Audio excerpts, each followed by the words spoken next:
Hello, dear students. I am Samir Velankar and I welcome all of you to this another video on control structures in C. Let us see some more examples of switch case. We were learning switch case in the previous video.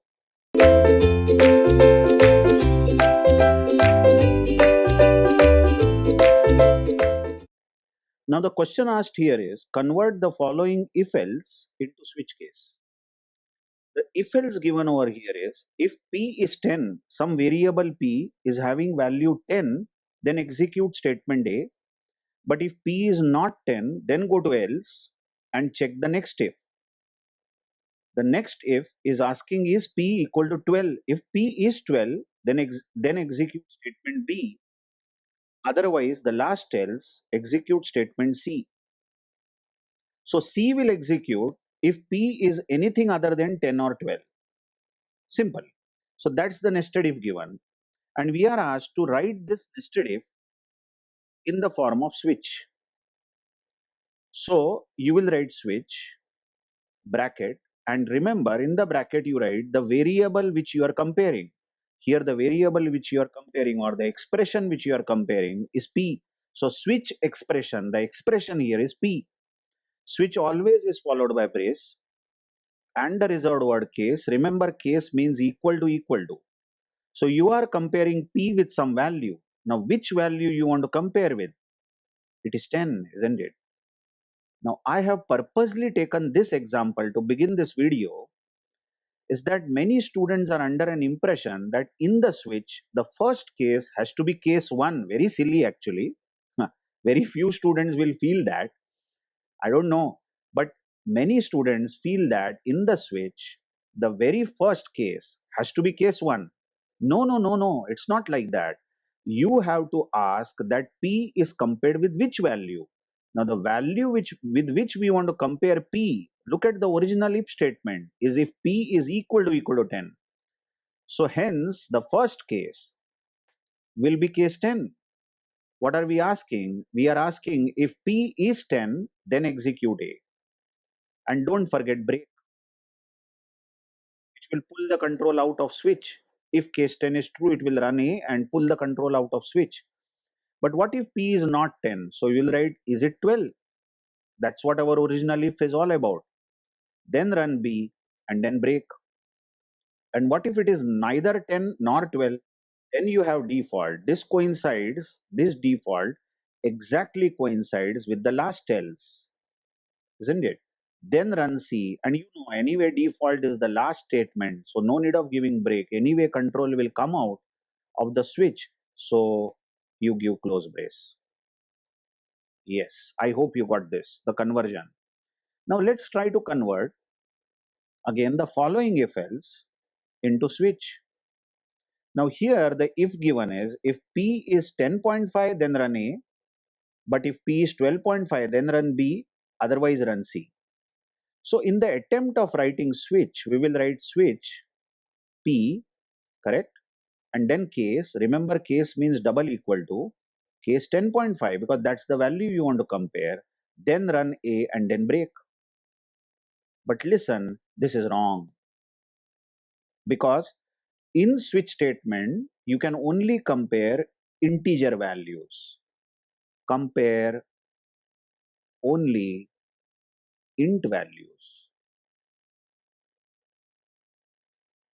or even short values. We call it as short int. That's also allowed. Or characters. Characters can be compared because characters, you will see later, is nothing but recognized by ASCII codes. And ASCII codes are nothing but integer values. Like ASCII code of capital A is 65 or ASCII code of small a is 97. So characters are nothing but ASCII codes. So integers or short integers or characters can be compared using switch. But you see in this example, you are comparing 10.5, which is a float. So after the word case, you can only have integer values. So such an if statement given cannot be converted into switch. So switch has a disadvantage or rather limitation we can say instead of disadvantage. That switch can be used only for comparing integer values. Okay, so no chance. You can't convert this, and you have to rely on if else only. You will have to write if else. Let's see the third example. Let's try to convert following if else into switch. Now this if else says if P is less than 10, run A. Otherwise check is P less than 20, then run B. Otherwise run C. Now in the attempt of converting this into switch, you will write switch P and then brace open, which is always compulsory, and then the word case. Now, as soon as you write case, case means double equal to, come on, correct or not? And then if you write 10 here, thinking that you are comparing P with 10, notice the if you are comparing P with 10. So you said switch P 10, but this condition that we have written becomes if P is double equal to 10, because case word means equal to equal to. What you watch here is switch has no facility whatsoever to check for less than.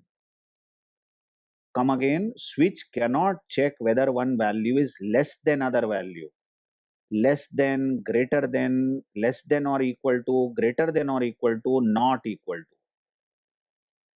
There is no facility given in the switch which can be used to compare for less than or greater than or any of these relational operators. Switch can perform only equality comparison. So in case your original if had P equal to 10, fine. P equal to 20, okay, then we can convert it into switch. But if your original if has less than, greater than or equal to some relational operators other than equal to, you cannot convert it.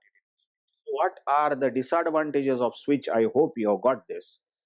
Anyway, switch is replacement to if, but switch can be a replacement to if else only if the comparison operator used is equal to. Only then you can write switch. All right. Let's check the next example. In this example, it is asked that what is the output of the following. Very interesting. Let's see. In this, we have x equal to 1, as you see, and then switch x. So what are we checking is what is the value of x? Is it 1 we are checking? Yes, it is 1, isn't it? So case 1 becomes true because x is 1. As case 1 becomes true, printf runs, that is action is taken. As case 1 is true, the action for return for case 1 is taken, which prints 1. So 1 is printed on the screen. But big point you notice over here. Yes, really a big point. Now after this case 1, which has become true, break statement is missing here. Break is missing. Isn't it so? So what happens if break is missing? Listen very carefully. Case 1 is true. It has executed the action for case 1, but break is missing. Then blindly other cases will execute. Blindly other cases will execute. It will not check, hello, it will not check whether case 2 is true or not, case 3 is true or not. It will not bother to check this left branch here. Which case is true now? Because case 1 has become true, it has already gone inside and executed the printf, and break is missing. So it will blindly execute remaining cases. So it will execute printf 2, so 2 will be printed. It will execute printf 3, so 3 will be printed, and it will execute printf def for default case, and it will execute def also. Remarkable, isn't it? What is the observation you do is, in one sentence, the observation is, whenever any case becomes true, whenever any case becomes true, then that case runs. And if we do not have break for that case, then next case runs without checking whether the case is true or false. The action written for the next case runs, and it goes on till the break is encountered or till the end of switch. Let's see what I mean. The next example will speak enough about this. Let's see. What is the output of the following switch? You see X is again 1 and we are checking switch X. Now you know as X is 1, case 1 will become true. Yes. So case 1 will run. As case 1 runs, 1 gets printed. But you watch, the case 1 runs, but break isn't there, isn't it? Break is not given. Then next case will also run. It will not check whether the case is true or false. It will blindly run the action written for the next case, which is printf2. 2 will get printed. And then, good Lord, then after that break is there, you observe this break. And whenever break runs, it will pull the control out of switch. So remaining cases, case 3 and default will not run. So the output of this is 1, 2. Check it again. What would have happened if I would have given x as 2 here? Check the initialization. Now the value of x is 2. So when switch x is checked, it will first check whether case 1 is true. But you notice case 1 is false because x is 2.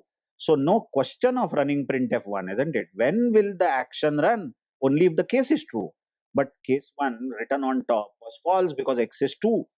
Then case 2 will be checked. And case 2 is true because x is 2. Yes, x is 2. So case 2 is true. So it will run printf2. 2 will get printed and then break. Nice. Break will pull the control out. So the output of this is only 2. Check it thoroughly again. What if? What if I initialize x as 3? Now how is this going to run? What is the output? Okay, I'll take a pause. What is the output? Yes, the output is 3 and def.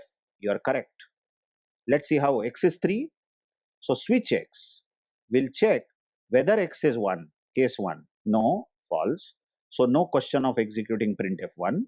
As case 1 is false, it will check case 2. It is checking is x equal to 2, which is also false. So no question of executing printf2 and break, which is action written for case 2.